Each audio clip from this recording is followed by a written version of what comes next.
What's next for Ukraine after the fall of Luhansk? Sudan protesters skeptical military will step aside.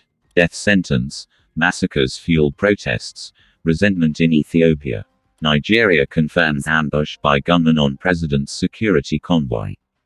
Istanbul airport becomes the busiest hub in Europe. The crocodiles hold the key to improving human hearing. Strikingly long-eared child goat takes Pakistan by storm. Bosnia's membership bid exposes the EU's Muslim bias. Love, loss, longing, how Palestinian musicians are reviving old folk songs. UK's Johnson vows to stay on as more ministers resign.